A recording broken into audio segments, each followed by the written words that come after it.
আসসালামু আলাইকুম এভরিওয়ান। বন্ধুরা, কেমন আছো তোমরা? So I hope my all crazy learner are fit and fine. I am also well by the grace of almighty God. So আজকের এই ভিডিওতে আমরা খুবই দুর্দান্ত একটি ক্লাস নিয়ে হাজির হয়েছি। সো আজকের ভিডিও যদি তুমি দেখো, আমি এটা এনশিওর করতে পারি যে আজকের ভিডিও দেখার পর তুমি ইংলিশে সেন্টেন্স মেকিং করতে পারবে। তুমি ইংলিশে কারোর সাথে কনভারসেশন চালিয়ে যেতে পারবে। কোনো রকম সেন্টেন্স মেকিং এ তোমার ঝামেলা হবে না। কারণ আজকের ক্লাসে আমরা দেখব যে কিভাবে একটা সেন্টেন্স মেকিং করা হয়, কিভাবে আমরা এই সেন্টেন্স মেকিং করতে পারবো, এবং কিভাবে এই সেন্টেন্স মেকিং করে অন্যের সাথে আমরা কনভারসেশন করতে পারবো, কিভাবে আমরা স্পিকিংটাকে আরেকটু ইমপ্রুভ করতে পারবো। যদি তুমি একেবারে বিগিনার হয়ে থাকো, একেবারে দুর্বল, তুমি কিছুই পারো না, কোনো সমস্যা নেই। জাস্ট ক্লাসটা শুরু থেকে শেষ পর্যন্ত দেখো। যদিও ক্লাসটা একটু বড় হতে পারে, তারপরও বলছি যদি তুমি ভুলেও ক্লিক করে থাকো তাহলেও ক্লাসটা শুরু থেকে শেষ পর্যন্ত দেখো। আজকের ক্লাস দেখার পর তোমার মনে হবে যে এই সেন্টেন্স মেকিং তোমার কাছে কিছুই না। সো আশা করি তুমি শুরু থেকে শেষ পর্যন্তই দেখবে। তার আগে আমরা একটু কিছু মিসকনসেপশন নিয়ে কথা বলি। যে আমাদের মধ্যে একটা ভুল ধারণা আছে যে আমরা ইংরেজি যদি বলতে যাই তাহলে আমাদের গ্রামার শিখতে হবে। না, তোমার গ্রামার শিখা লাগবে না। তুমি যদি একাডেমিক গ্রামার শিখো, তুমি কখনোই ইংলিশে কথা বলতে পারবে না। ধরো তুমি টেন্স না শিখে তুমি শিখলা হচ্ছে নেরেশন, তুমি শিখলা কি, তুমি শিখলা টেক কোয়েশ্চন, আমাদের একাডেমিক যে গ্রামার গুলো। সো এগুলো যদি শিখো তুমি কখনোই ইংলিশে কথা বলতে পারবে না। সো নাম্বার ওয়ান, তোমাকে গ্রামার শিখতে হবে না, শিখতে হবে না। নাম্বার টু, ভার্ব বা ভোকাবুলারি। ভোকাবুলারি আমাদেরকে 2000 থেকে 4000 ভোকাবুলারি শিখতে হবে। এটা কে বলছে তোমাকে? সো এইটা যদি তুমি চিন্তা করো যে 2000 থেকে 4000 ভোকাবুলারি শিখবা তারপরে ইংলিশে তুমি জাম্প করবা, তো ওই 2000 থেকে 4000 ভোকাবুলারি তুমি কখনো শিখতেও পারবে না, ইংলিশেও জাম্প করতে পারবে না। সো নাম্বার টু কি, এই মিসকনসেপ্ট বাদ। আমাদের এত ভোকাবুলারি শিখতে হবে না, আমাদের কিছু স্পেসিফিক ভোকাবুলারি যেগুলো আছে আমরা এগুলো শিখলেই হবে। আমাদের কিছু ভার্ব রয়েছে, যে ভার্ব গুলো দ্বারা আমরা প্রতিনিয়ত কনভারসেশন করি, মানে ডেইলি বেসিস যেগুলো আমরা ইউজ করি, সো ওগুলো শিখলেই কিন্তু আমাদের হয়ে যায়। আর নাম্বার থ্রি হচ্ছে প্রনাউন্সিয়েশন। এই যে প্রনাউন্সিয়েশন, এটা নিয়ে আমাদের অনেক কৌতূহল, অনেক আগ্রহ। কারণ কি, ব্রিটিশরা এক এক রকম উচ্চারণ করে, আমেরিকানরা এক এক রকম উচ্চারণ করে, অস্ট্রেলিয়া যারা তারা আরেক রকম উচ্চারণ করে। সো এই যে প্রনাউন্সিয়েশন, এটা নিয়ে আমাদের খুবই কিউরিয়াস। মানে এটা আমরা কিভাবে শিখবো? আমাদের যদি প্রনাউন্সিয়েশন ঠিক না হয় আমরা ইংলিশে কথা বলতে পারবো না। দেখো, ব্রিটিশরা যেভাবে উচ্চারণ করবে আমরা কিন্তু সেইভাবে চাইলেও পারবো না। হ্যাঁ, আমরা ট্রাই করি, আমরা ব্রিটিশদের মতো অনেক কিছু ট্রাই করি, কিন্তু এক্সাক্ট ব্রিটিশদের মতো প্রনাউন্সিয়েশন আমরা নিয়ে আসতে পারি না, কারণ এটা হচ্ছে তাদের নেটিভ ল্যাঙ্গুয়েজ। সো আমরা চেষ্টা করি, বাট এই প্রনাউন্সিয়েশন নিয়ে তোমাকে এত কনসার্ন হতে হবে না। জাস্ট চেষ্টা করতে হবে যে ওয়ার্ড গুলোর প্রনাউন্সিয়েশন কারেক্ট ভাবে করা যায় কিনা। যদি ওয়ার্ড ভিত্তিক প্রনাউন্সিয়েশন কারেক্ট করো তাহলেই হবে, তাদের অ্যাকসেন্ট ধরার কোনো দরকার নেই। সো নাম্বার থ্রি কি, এই মিসকনসেপ্টও আমাদের বাদ দিতে হবে। তার মানে কি, গ্রামার শিখা লাগবে না এতটা, ভোকাবুলারি এত লাগবে না, আর এই যে প্রনাউন্সিয়েশন এটা নিয়ে আমাদের চিন্তা করতে হবে না। তো এখন চিন্তা করতে হবে কি নিয়ে, আমরা কিভাবে ইংরেজিকে শিখতে পারবো, কিভাবে আমরা ইংলিশে স্পিকিং করতে পারবো। জাস্ট 2 থেকে 3টা টপিক শিখতে হবে। নাম্বার ওয়ান হচ্ছে tense. Tense is the heart of English. If you want to learn spoken English, you have to learn tense. Without tense, you cannot learn speaking. You cannot learn spoken English. You cannot speak English with your partner or anyone. So you have to learn tense. Tense ছাড়া আপনি কিন্তু ইংলিশে কথা বলতে পারবেন না। তারপরে হচ্ছে কি, যখন আপনি টেন্স শেষ করে ফেলবেন তারপরে আপনাকে জাম্প করতে হবে মডালস ভার্বে। কারণ হচ্ছে আমরা টেন্স শেষ করার পরই মডালস শিখতে হয়। এ কারণে টেন্সের পর আরো কিছু কথাবার্তা আছে যেগুলো আমরা টেন্স দ্বারা কিন্তু করতে পারি না। যেমন আমি সেখানে যেতে পারি, এটা আমরা টেন্স দিয়ে কখনোই বলতে পারবো না, সেখানে আমাদের মডালসের সাহায্য নিতে হবে। আই ক্যান গো, আমি যেতে পারি। সো এটা হচ্ছে ক্যান, হচ্ছে একটা মডালস ভার্ব। সো আমাদের প্রথমে কি শিখতে হবে? টেন্স, মডালস ভার্ব, আর কি হেল্পিং ভার্ব। সো একটু উল্টা হয়ে গেছে আর কি। হেল্পিং ভার্বটা আমাদেরকে প্রথমে জানতে হবে। হেল্পিং ভার্বের মধ্যে যেগুলো আছে এগুলো আমরা একটু প্রথমেই জানবো, কারণ হেল্পিং ভার্ব যদি তুমি প্রথমে জানো তখন তোমার টেন্সে গিয়ে কোনো ঝামেলায় পড়তে হবে না। তো যার কারণে আজকের ভিডিওতে আমরা দেখবো যে এই যে হেল্পিং ভার্ব যেগুলো আছে এগুলো দ্বারা আমরা কিভাবে সেন্টেন্স মেকিং করতে পারি। সো এই যে হেল্পিং ভার্ব, এগুলো দ্বারা আমরা কিভাবে সেন্টেন্স মেকিং করতে পারি। অ্যাকশন ভার্ব, এগুলো দ্বারা আমরা কিভাবে সেন্টেন্স মেকিং করতে পারি। আর মেইন প্যাটার্ন, একটা সেন্টেন্স কিভাবে মেকিং হয়, এইটাই আমরা দেখার চেষ্টা করব। সো প্রথমে একটা ব্রিফ একটা ইন্ট্রো দিয়ে দিলাম যে তোমাদের যে কি কি তোমার শিখা লাগবে আর কিভাবে কিভাবে তোমার শিখতে হবে। সো ইংরেজির যাত্রা যদি তুমি শুরু করো দেখো অবশ্যই আজকে থেকে শুরু করে ফেলো। আজকের এই ভিডিও থেকে তুমি অনেক কিছু শিখতে পারবে। আবারও বলতেছি, জাস্ট ভিডিওটা কন্টিনিউ করো। আর হচ্ছে কি, এগুলো করার পর অবশ্যই প্র্যাকটিস করতে হবে। Practice practice makes a man perfect, এটা আমরা বিশ্বাস করি, কিন্তু আমরা প্র্যাকটিস করি না, যার জন্য আমরা কিন্তু এখনো পিছিয়ে আছি। সো আজকের ভিডিওতে আমরা এগুলো নিয়ে আলোচনা করব। So let's start.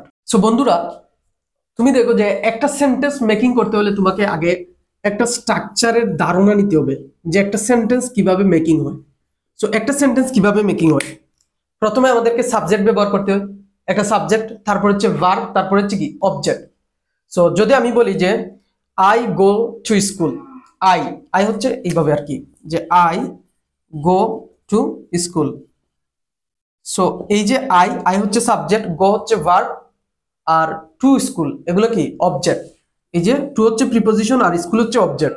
সো এই যে I go to school, subject I, verb go, object school. So I go to school, আমি স্কুলে যাই। সো এখানে আমাদের কি মনে রাখতে হবে, কি প্রথমে আমাদের সাবজেক্ট থাকবে, তারপরে কি একটা ভার্ব থাকবে, তারপর হচ্ছে একটা অবজেক্ট থাকবে। সো আমরা এটা খুব সুন্দরভাবে আলোচনা করার চেষ্টা করব। সো এখন তোমাকে বুঝতে হবে যে এই যে ভার্ব, এই ভার্ব কিন্তু দুই ধরনের হয়ে থাকে। একটা হচ্ছে নন অ্যাকশন ভার্ব আর একটা হচ্ছে অ্যাকশন ভার্ব। এই অ্যাকশন আর নন অ্যাকশন দেখে মাথা ঘোরার কোনো কারণ নেই। অ্যাকশন ভার্ব কি, যেগুলো দ্বারা সরাসরি কোনো কাজ বুঝাবে। তো এই অ্যাকশন ভার্ব কি, অ্যাকশন ভার্ব হচ্ছে যেগুলো দ্বারা তোমাকে সরাসরি কোনো কাজ বুঝাবে। সো এগুলো হচ্ছে গো, গো অর্থ কি যাওয়া, এটা একটা কাজ। ইট, ইট অর্থ কি খাওয়া। প্লে, প্লে অর্থ কি খেলা করা। রান, রান অর্থ কি দৌড়ানো। ড্রাইভ, ড্রাইভ অর্থ কি চালানো। টেক, টেক অর্থ নেওয়া। লার্ন অর্থ শিখা। আর স্পিক অর্থ কি কথা বলা। সো এই যে প্রত্যেকটা ভার্ব এগুলো দ্বারা কাজ বোঝায়। তার মানে কি, যেগুলো দ্বারা কাজ বোঝাবে এগুলো হচ্ছে অ্যাকশন ভার্ব, আর যেগুলো দ্বারা কাজ বোঝাবে না এগুলো হচ্ছে নন অ্যাকশন বা হেল্পিং ভার্ব। হেল্পিং ভার্ব মানে কি সাহায্যকারী ভার্ব, যেগুলোর মাধ্যমে আমরা সেন্টেন্স মেকিং করতে পারবো আর কি। সো এগুলো হচ্ছে, একটা হচ্ছে বি ভার্ব, আরেকটা হচ্ছে হ্যাভ ভার্ব, আরেকটা হচ্ছে টু ডু ভার্ব, আরেকটা কি মডালস ভার্ব। সো এই চার ধরনের হেল্পিং ভার্ব কিন্তু আমাদের শিখতে হয়। সো আজকে আমরা দেখবো যে এই বি ভার্ব আর হচ্ছে হ্যাভ ভার্ব দিয়ে আমরা কিভাবে সেন্টেন্স মেকিং করতে পারি, কিভাবে আমরা এই বি ভার্ব দিয়ে positive sentence, negative sentence, interrogative sentence, have verb দিয়েও সেম, কিভাবে এই তিন ধরনের বাক্য আমরা বানাতে পারি এবং কিভাবে আমরা স্পিকিং করতে পারবো এগুলো ব্যবহার করে। সো বন্ধুরা, তারও আগে তোমাদেরকে একটি জিনিস জানতে হবে যে এই যে সেন্টেন্স গুলো মেকিং হয় সেটা কিন্তু তিন ভাবে মেকিং হয়। একটা হচ্ছে শুধুমাত্র এই যে সাবজেক্টের পর আমরা ভার্ব যদি শুধু এই বি ভার্ব ব্যবহার করি তাহলে আমরা সেন্টেন্স মেকিং করতে পারবো। অ্যাকশন ভার্ব যদি ব্যবহার করি তাহলে আমরা সেন্টেন্স মেকিং করতে পারবো। আরেকটা হচ্ছে এই অ্যাকশন ভার্ব আর হচ্ছে বি ভার্ব মিলে বোথ, মানে উভয় দুটো মিলেই আমরা সেন্টেন্স মেকিং করতে পারি। সো কিভাবে করতে পারি একটু দেখো, যে আমরা যদি এরকম বলি যে, আমরা যদি এরকম বলি যে আই এম আ স্টুডেন্ট, তাহলে এখানে কি দাঁড়াচ্ছে একটু খেয়াল করার চেষ্টা করো। যে এরকম যদি বলি যে আই এম আ স্টুডেন্ট, আমি হচ্ছে ছাত্র। সো এই যে এখানে এম, এটা কি বিভাগ, এই যে বিভাগ এম, এটা আমরা একটু পরেই দেখবো। সো এম হচ্ছে কি সাহায্যকারী ভার্ব বা বিভাগ। সো এখানে কি কোনো অ্যাকশন ভার্ব আছে? নাই, এখানে কোনো অ্যাকশন ভার্ব নাই। এখানে কি কোনো কাজ বোঝাচ্ছে আমি একজন ছাত্র? এখানে কি কোনো কাজ বোঝাচ্ছে না। তাহলে আই এম স্টুডেন্ট, আমি একজন ছাত্র। এখন আমি যদি বলি এরকম যে আই গো টু স্কুল, আমি স্কুলে যাই। সো এখানে কি কোনো বিভার্ব আছে? নাই। এই যে গো, এটা কি অ্যাকশন ভার্ব, যাওয়া, একটা কাজ বোঝাচ্ছে। So I go to school, আমি স্কুলে যাই। সো এই যে গো, এটা হচ্ছে একটা অ্যাকশন ভার্ব, এখানে কোনো বিভার্ব নেই। তার মানে কি অ্যাকশন ভার্ব দ্বারা আমরা সেন্টেন্সটা মেক করলাম। আর প্রথমটা কি শুধু এই যে বিভার্ব দ্বারা আমরা, মানে কি হেল্পিং ভার্ব দ্বারা আমরা সেন্টেন্সটা মেকিং করলাম। এখন আমরা যদি দেখি যে I am going to school, এই যে আই এম এটা হচ্ছে বিভার্ব, এই যে গো এটা হচ্ছে অ্যাকশন ভার্ব, আর এই যে স্কুল এটা হচ্ছে কি অবজেক্ট। সো এই যে আমরা I am going to school, আমি স্কুলে যাচ্ছি। সো এই যে সেন্টেন্স, এই সেন্টেন্সে আমরা বিভার্বও ব্যবহার করছি, অ্যাকশন ভার্বও ব্যবহার করেছি। সো এই যে তাহলে আমাদের কি দাঁড়াচ্ছে যে এই তিন ধরনের সেন্টেন্স কিন্তু আমরা তৈরি করতে পারি। একটা হচ্ছে কি শুধুমাত্র বি ভার্ব দ্বারা, একটা হচ্ছে শুধুমাত্র অ্যাকশন ভার্ব দ্বারা, আর আরেকটা হচ্ছে বি ভার্ব এবং অ্যাকশন ভার্ব দুটো মিলেই আমরা সেন্টেন্স মেকিং করতে পারি। সো এই জিনিসটা একটু আমাদের মাথায় রাখতে হবে। সো বন্ধুরা, এখন আমরা দেখবো যে এই বি ভার্ব দ্বারা কিভাবে আমরা সেন্টেন্স মেকিং করতে পারি এবং হচ্ছে এই হ্যাভ ভার্ব দ্বারা আমরা কিভাবে সেন্টেন্স মেকিং করতে পারি। খুবই ইজি, ক্লাসটা ধৈর্য ধরে দেখতে থাকো, একবারে সবকিছু বুঝতে পারবে আজকের এই ক্লাস থেকে। তো এই বি ভার্ব দ্বারা যখন আমরা সেন্টেন্স মেকিং করি বা করতে যাই, আমাদের একটা জিনিস মাথায় রাখতে হবে যে আমরা যদি নিজে কোনো কিছু হওয়া অথবা নিজে কোনো কিছু হই অথবা নিজে কোনো কিছু ছিলাম অথবা নিজে কোনো কিছু হব, এরকম অর্থে আমরা বি ভার্ব দ্বারা সেন্টেন্স মেকিং করি। কি নিজে, নিজে কি ছিলাম, যদি আমরা অতীতকে নির্দেশ করি, নিজে হই আর নিজে কি হব, এটা একটু লিখবা অথবা তুমি নোট করে রাখতে পারো, খুবই গুরুত্বপূর্ণ। আর আরেকটা হচ্ছে হ্যাভ ভার্ব হচ্ছে যদি আমার নিজের কোনো কিছু থাকে, নিজের ছিল, নিজের ছিল, নিজের অধীনস্থ কোনো কিছু ছিল, আর হচ্ছে নিজের থাকবে, আর হচ্ছে নিজের আছে, নিজের আছে। সো এইরকম ক্ষেত্রে আমরা ব্যবহার করি হচ্ছে হ্যাভ ভার্ব, আর এরকম ক্ষেত্রে আমরা কি ব্যবহার করি বি ভার্ব। ধরো আমরা যদি এরকম বলি যে, এটা তো বুঝতে পারছো যে নিজে ছিলাম, নিজে হই অথবা নিজে হব, এরকম ক্ষেত্রে আমরা ব্যবহার করব বি ভার্ব। আর নিজের ছিল, নিজের আছে অথবা নিজের থাকবে, নিজের অধীনস্থ কোনো কিছু হলে তখন আমরা হ্যাভ ভার্ব দ্বারা সেন্টেন্স মেকিং করি। সো কিভাবে করি একটু খেয়াল করার চেষ্টা করি। আমরা যদি আমরা এরকম বলি যে, আমরা যদি এরকম বলি যে I am a student, so এখানে আমরা অনেক নাউন লিখে রাখছি, এগুলো দ্বারা আমরা সেন্টেন্স মেকিং করব। So I am a student, আমি একজন ছাত্র। সো এই যে আমি একজন ছাত্র, এটা কি আমি নিজে না, আমি নিজে হই, আমি নিজে হই, আমি একজন ছাত্র মানে কি আমি নিজেই ছাত্র। তারপরে আমি যদি বলি যে হি, ইজ, হি এর সাথে ইজ হবে, so he is a teacher. এই যে বললাম যে হি ইজ আ টিচার, সে হয় একজন ছাত্র।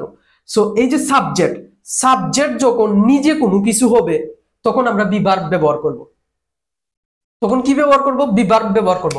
এখন দেখো আমি বললাম যে তারা হয়, দে, তারা নিজে ছিল, হ্যাঁ ছিল অথবা ছিলাম।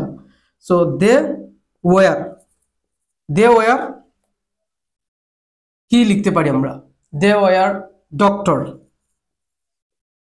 দে ওয়ার ডক্টরস। সো এই যে দে হচ্ছে কি সাবজেক্ট, ওয়ার এই যে was were, so they were doctor, তারা ডাক্তার ছিল। সো এই যে তারা, তারা কি নিজে ছিল না, নিজে ছিলাম অথবা নিজে ছিল,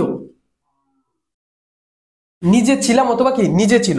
তো এই যে সাবজেক্ট, সাবজেক্ট যখন নিজে কোনো কিছু হবে, ছিল, ছিলাম অথবা হই অথবা হব, এরকম ক্ষেত্রে আমরা কি ব্যবহার করব? এই বি ভার্ব দ্বারা আমরা সেন্টেন্স মেকিং করব। দে ওয়ার ডক্টরস, তারা ডাক্তার ছিল। তো এখন যদি আমরা বলি যে সে, সে, সে, আমরা যদি এখান থেকে এই বোটম্যান অথবা ধরো আমরা রবা এটাই নিলাম। সো আমরা যদি বলি যে she was a রবা,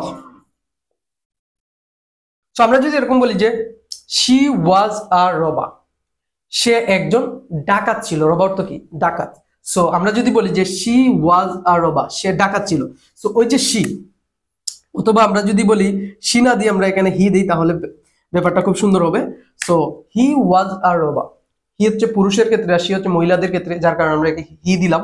so he ওয়াজ আ রবা, সে হয় একজন, সে একজন কি ছিল? ডাকাত ছিল। সো এই যে আমরা বললাম সে ডাকাত ছিল, সো হি, সে কি নিজে ছিল না? তো যখন সাবজেক্ট নিজে ছিল, নিজে হয়, এই যে হি ইজ আ টিচার, সে একজন শিক্ষক, সে নিজে টিচার। সো সে ছিল, নিজে ছিল, নিজে ছিলাম অথবা নিজে হই অথবা নিজে হব। এরকম যদি হয় যে you will be, pilot, pilot. So তুমি একজন কি বিমান চালক হবে। এই যে বললাম যে ইউ উইল বি পাইলট, তুমি একজন বিমান চালক হবে। সো ও কি নিজে হবে না, নাকি ওর কোনো কিছু পাইলট হবে না, ও নিজেই পাইলট হবে। সো এই যে নিজে হব, নিজে ছিলাম, ছিল, অথবা নিজেই হই, এরকম ক্ষেত্রে আমরা কি ব্যবহার করব? Be verb. একেবারে ক্লিয়ার। আশা করি এই টপিকটা তোমাদের বুঝতে কোনো সমস্যা হয়নি। সো আমরা কি বলতে পারি? You will be pilot. এখন আমি যদি বলি যে সে ডাক্তার হবে, হি উইল বি ডক্টর। সে ইঞ্জিনিয়ার হবে, হি উইল বি ইঞ্জিনিয়ার। তারা কি হতে পারে? দে আর টিচার, তারা শিক্ষক হবে। দে উইল বি টিচার, শিক্ষক হবে ভবিষ্যতে, কিন্তু ভবিষ্যতে হলে উইল বি। আর যখন প্রেজেন্টে হয় এম ইজ আর, যখন পাস্টে হবে ওয়াজ ওয়্যার, আর যখন ফিউচারে হবে will be. So they will be teacher. So আমরা কিন্তু এভাবে এই পজিটিভ সেন্টেন্স কিন্তু আমরা তৈরি করতে পারি, যে বিভার্ব দ্বারা যখন আমরা সেন্টেন্স মেকিং করি। সো এখন আমরা দেখব যে কিভাবে আমরা এই হ্যাভ ভার্ব দ্বারা সেন্টেন্স তৈরি করতে পারি। সো বন্ধুরা দেখো, যে হ্যাভ ভার্ব দ্বারা কি বলছিলাম আমরা? আমরা হ্যাভ ভার্ব দ্বারা বলছি যে যখন আমার নিজের কোনো কিছু থাকবে। কি? নিজের কোনো কিছু থাকবে। ধরো আমি যদি এরকম বলি যে আই হ্যাভ আ কার, আমার একটি গাড়ি আছে। সো আই হ্যাভ আ কার, আমার একটি গাড়ি আছে। সো এখানে এই যে কার, কি আমার না, আমার নিজের না। সো আই হ্যাভ আ কার মানে কি? আমার একটি গাড়ি আছে। সো ওই জিনিসটা কি? আমার নিজের আছে। তো যখন কোনো কিছু তোমার নিজের থাকবে, অথবা নিজের ছিল, অথবা নিজের হবে ভবিষ্যতে, নিজের কোনো কিছু ভবিষ্যতে থাকবে, এক্ষেত্রে আমরা কি করব? এই হ্যাভ ভার্ব ব্যবহার করব। সো এখন আমরা যদি বলি যে তোমার একটি মোবাইল আছে, অথবা তোমার একটি পেন আছে, ইউ হ্যাভ আ পেন, তোমার একটি কলম আছে।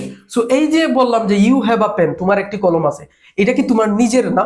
এই প্রোডাক্টটা কি? এই প্রোডাক্টটা তোমার নিজের। যখন তোমার অধীনস্থ কোনো কিছু থাকবে এরকম, তখন আমরা হ্যাভ ভার্ব ব্যবহার করব।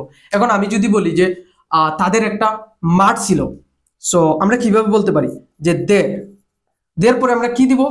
যেহেতু আমরা এটা কি ব্যবহার করতেছি? অতীতে, অতীতে ব্যবহার করতেছি, সেহেতু আমরা কি দিতে পারি? হ্যাড। কেন? এটা ছিল, যে তাদের একটি মাঠ ছিল, তাদের, তারা নিজে মাঠ না কিন্তু। So they had a field, they had a field. So they had a field, তাদের একটি মাঠ ছিল।